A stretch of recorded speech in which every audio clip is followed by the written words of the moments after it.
उस पिता के दोनों व्यवसाय अच्छे से चलने लगे थे।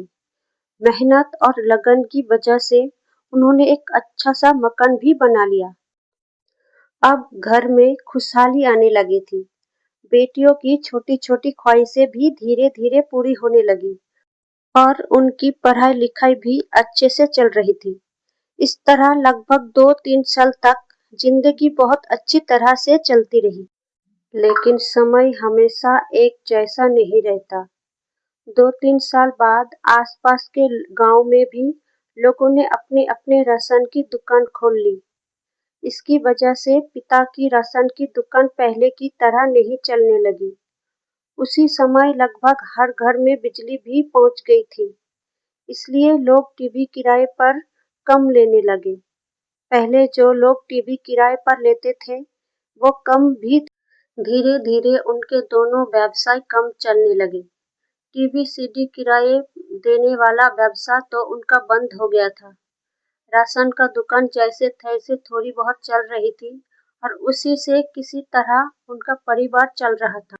वो मन ही मन सोचते थे कि हे नारायण, ये तो सच है कि सब चाहते हैं खुद का व्यवसाय बने, खुद का घर हो, घर में सारे सुख सुविधाएं हो, अपने अपने परिवार के लिए सभी सब कुछ करना चाहते हैं। इसमें कोई बुराई नहीं है, कोई गलत भी नहीं है और मुझे ना ही नफरत है, ना ही मैं ईर्ष्या करता हूँ। लेकिन प्रभु, मैं जो मेरे बेटियों के लिए सपना देखा था कि उन्हें कुछ बनाना है, उन्हें अपने पैरों पर खड़ा करना है, लेकिन अगर मेरे व्यवसाय नहीं रहा तो मैं सब कुछ कैसे कर पाऊंगा प्रभु? मैं सब कुछ कैसे कर पाऊंगा?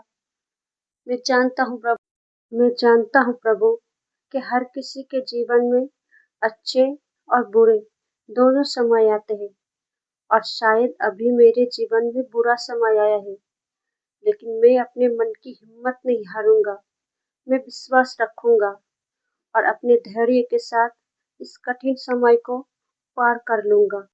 आपसे बस एक ही प्रार्थना है भगवान नारायण कि आप मेरी ताकत बनकर मेरे साथ रहना, चाहे परिस्थितियां कैसे भी हो, लेकिन कभी भी मेरे विश्वास ना डगमगाए।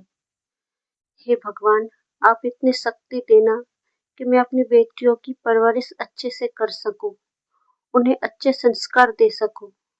आप अपनी कृपा बनाए रखना। एक दिन सुबह सुबह उस पिता की दुकान पर एक आदमी आया। वो कुछ राशन का सामान खरीदने आया था। उसने थोड़ा सामान लिया।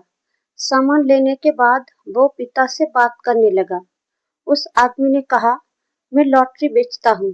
अभी मैं लॉटरी बेचने ही जा रहा था। क्या आप मुझसे एक लॉटरी खरीदेंगे? उसने आगे कहा, इस लॉटरी की कीमत इतनी है। अगर आपकी किस्मत अच्छी हुए और लॉटरी लग गई तो आपको बहुत पैसा मिल सकते हैं। पिता ने तुरंत कहा, नहीं नहीं, मैं लॉटरी नहीं ले सकता। मैं जानता हूँ कि लॉटरी का लालच लग गए तो लोग इसमें आदी हो जाते हैं, इसलिए माफ कीजिए, मैं लॉटरी नहीं लूंगा। लेकिन वो आदमी बार बार कहने लगा, अरे सिर्फ एक लॉटरी लेने से क्या होगा, मैं आज पहली बार निकल। पिता ने सोचा, चलो ठीक है, ये सुबह सुबह लॉटरी बेचने के लिए निकला है और उम्मीद लेकर मेरे पास आया है। अगर मैं एक लॉटरी ले लेता हूँ तो इसमें कोई गुनाह या बुरी बात नहीं है। एक लॉटरी लेने से अगर इसे निराशा नहीं होगी और ये खुश हो जाएगा तो मुझे एक लॉटरी ले लेना चाहिए। ये सोचकर पिता ने उससे एक लॉटरी खरीद ली। लॉटरी वाले ने उन्हें धन्यवाद कहा और वहां से चला। इसके बाद पिता ने वो लॉटरी लेकर अपने भगवान की मूर्ति के पास रख दी और फिर अपने काम में लग गए। पूरे दिन काम करने के बाद जब शाम हो जाती है तब वही लॉटरी बेचने वाला व्यक्ति फिर से उस दुकान पर वापस आता है। वो उस पिता से कहता है, सुबह जो मैंने आपको लॉटरी बेची थी उस लॉटरी पर इनाम निकल आया है।